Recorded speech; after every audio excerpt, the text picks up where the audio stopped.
Shalom, shalom, sois béni mon frère, ma sœur, sois béni, sois béni, sois béni, sois béni, c'est Fania.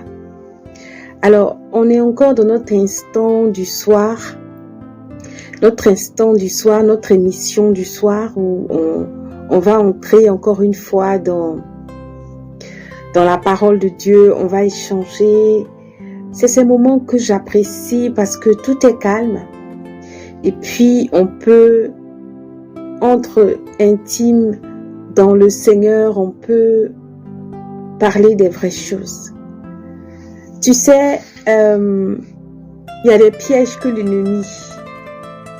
l'ennemi utilise pour te faire regresser dans ton intimité avec Dieu. C'est tellement difficile de rentrer en profondeur dans sa relation avec Dieu. C'est difficile parce que ça prend des années, et des années. Et quand on y arrive, quand on arrive à une certaine intimacy avec Dieu, le diable est toujours en train de chercher à nous faire regresser, nous faire rétrograder.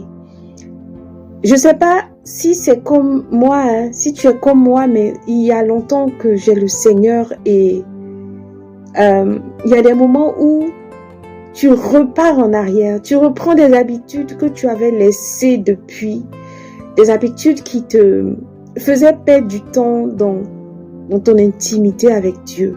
Je voudrais te dire que il est bon que tu fasses un diagnostic de ta relation avec Dieu, que tu regardes qu'est-ce qui t'empêche d'évoluer comme tu veux avec le Seigneur.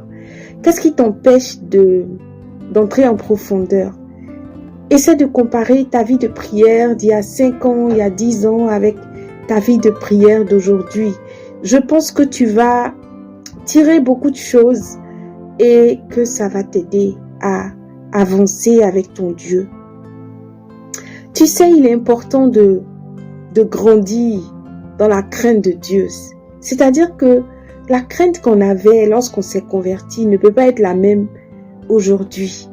On doit vivre une vie où, dans chaque seconde, nos comportements nous trahissent. C'est-à-dire, ils trahissent la vérité qu'on est chrétien. Quand je dis nos comportements nous trahissent, on doit être transparent.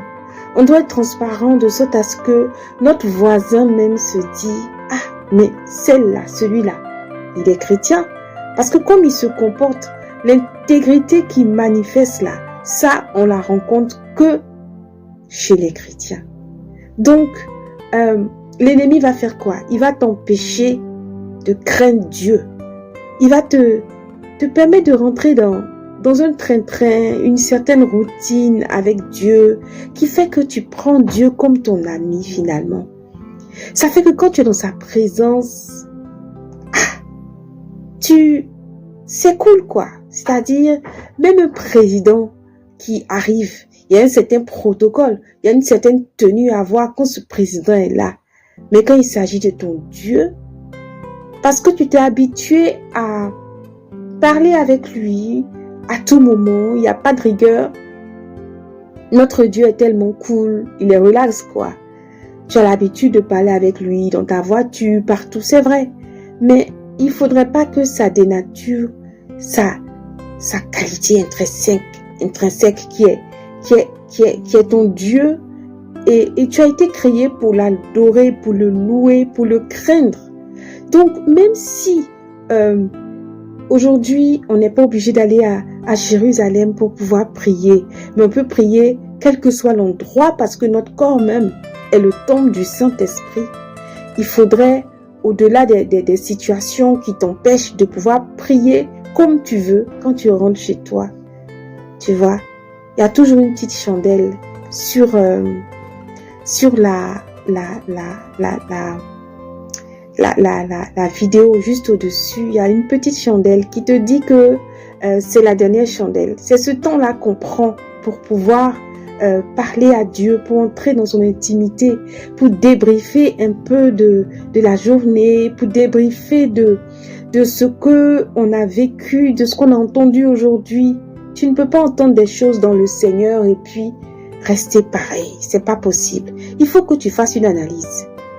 Il faut que tu te mettes à part, que tu te mettes à côté, que tu réfléchisses sur ce que ton esprit a enregistré aujourd'hui. Notre Dieu est un Dieu qui fait les choses dans l'ordre. Et c'est bon en fin de journée de retenir ce que la journée t'a apporté et puis surtout de poser les bases, les fondements pour la journée suivante. Parce que si tu as fait des erreurs cette journée, en cette journée, si tu as fait des erreurs, il ne faut pas que tu répètes ça la semaine, le jour suivant, le jour qui va venir. Donc, c'est pour ça qu'avant d'éteindre ta chandelle, tu dois faire le point. Et comme je te dis, pour revenir à ce dont on parlait au début, l'ennemi met des pièges pour te faire régresser dans ton intimité avec Dieu. Et si tu n'es pas très vigilante, tu vas te faire avoir. Ton dernier temps, ta dernière chandelle, il faut la consacrer à ton intimité. Ta journée doit se terminer. Quand tu vas souffler sur la chandelle, tu vas éteindre la lumière à ton chevet. Avant de te coucher là, tu vas faire quoi? Tu vas essayer de monter dans ton intimité. Tu vas monter dans la crainte. Tu vas prier. Tu dis, Seigneur, mets en moi la crainte. La crainte de se coucher sans avoir prié. On est beaucoup qui nous couchons sans prier. Comment tu peux te coucher sans prier? Est-ce que tu sais que si tu vas te réveiller? Est-ce que tu sais si l'ennemi a mis des pièges dans lesquels tu vas rentrer automatiquement? Comment tu peux te coucher sans avoir remercié le Seigneur? Parce qu'il t'a donné le souffle de vie. Toute cette journée, il a géré propre. Il t'a protégé. Il a protégé ton mari, ta femme, tes enfants. Il t'a protégé toi-même. Tu devais tomber dans des trous, dans des pièges, mais il t'a sécurisé. Tu dois avoir la crainte de Dieu, de telle sorte que tu ne peux pas fermer les yeux sans l'avoir béni, remercié pour la journée, et sans avoir demandé au Saint-Esprit de te parler dans ton sommeil. Tu veux qu'un ange descende pour venir te parler? Non. Tu vas dire au Saint-Esprit, Saint-Esprit, je suis disposé. Je veux dormir comme un petit enfant. Je te laisse tout ce qui ne va pas, tout ce qui m'a chargé. Je te laisse ça, Saint-Esprit.